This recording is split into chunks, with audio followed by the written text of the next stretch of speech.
ஸ்ரீ பிரம்மாண்ட புராணம் 5ஆம் அத்தியாயம். கெட்ட சகுனங்கள். பஞ்சாங்கங்கள். நல்ல சகுனங்கள் எவை, கெட்ட சகுனங்கள் எவை? காலையில் எழுந்தவுடன் காணக்கூடிய நல்ல காட்சிகள் என்ன, கெட்ட காட்சிகள் எவை என்றும் பிரயாணத்தின் போது ஏற்படும் நல்ல கெட்ட சகுனங்கள் குறித்தும் விரிவாக கூறுகின்றன. இவற்றை பஞ்சாங்கங்கள் புராணங்களில் இருந்தே பெற்று கொண்டன. ஏனைய புராணங்களை விட பிரம்மாண்ட புராணம் கெட்ட சகுனங்கள் குறித்து மிகவும் விரிவாக கூறுகிறது.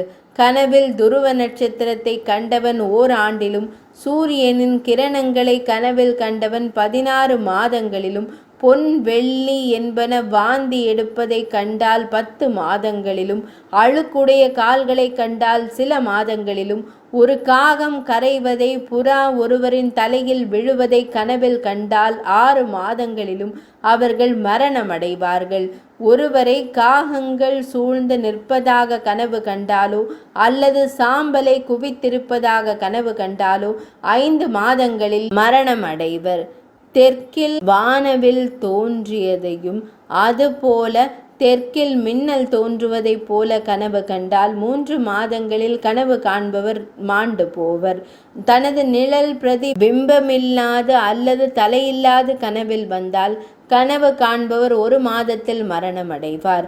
ஒருவரிடம் பிணவாடை வீசினால் 15 தினங்களில் அவர் உயிர் துறப்பார்.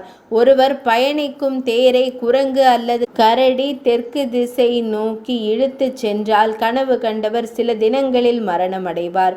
ஒருவர் செவிடானவர் போல கருப்பாடையுடன் ஒருவர் இருப்பது போல கனவு கண்டால் கனவு கண்டவர் விரைவில் மரணமடைவார். அதுபோல ஒருவர் கழுத்தளவு வரை நிலத்தில் புதைக்கப்பட்டிருப்பதை போல கனவு கண்டாலும் அவர் சில தினங்களில் இறந்து விடுவார். அதுபோல ஒருவரை கல்லால் அடிப்பது போல கனவு வந்தாலும் அவர் சில தினங்களில் இறந்து போவார்.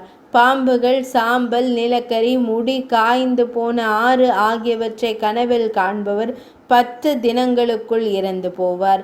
அதிகாலையில் ஓநாய் ஊளையிடுவதை கனவில் காண்பவர் சில தினங்களில் மரணமடைந்து விடுவார்.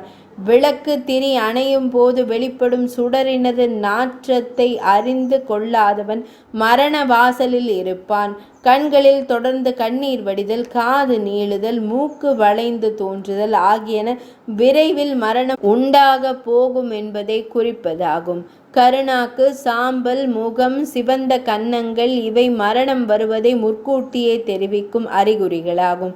சிரித்து கொண்டு தென்திசையாக செல்பவன் என்பது மரணம் நெருங்கி விட்டதற்கான அறிகுறியை குறிக்கும் கனவாகும். ஆழமான பள்ளத்தில் விழுந்து தப்ப முடியாது தவித்தல், கொலை செய்யப்படுவதாக, தீயில் விழுவதாக காணும் கனவுகள் மரணம் சமீபத்தில் வந்துவிட்டது என்பதை உணர்த்தும் கனவுகளாகும். இவ்வாறான கனவுகள் வந்தால் கிழக்கு அல்லது தெற்கு நோக்கி அமர்ந்து சிவபெருமானை பிரார்த்தித்து பிரணவ மந்திரத்துடன் சேர்ந்து 5 எழுத்தை ஓதுதல் வேண்டும். தொடர்ந்து 100 ஆண்டுகள் அஸ்வமேத யாகம் செய்த பலனை இந்த மந்திரம் பெற்றுத்தரும். 5ஆம் அத்தியாயம் இனிதே நிறைவடைந்தது.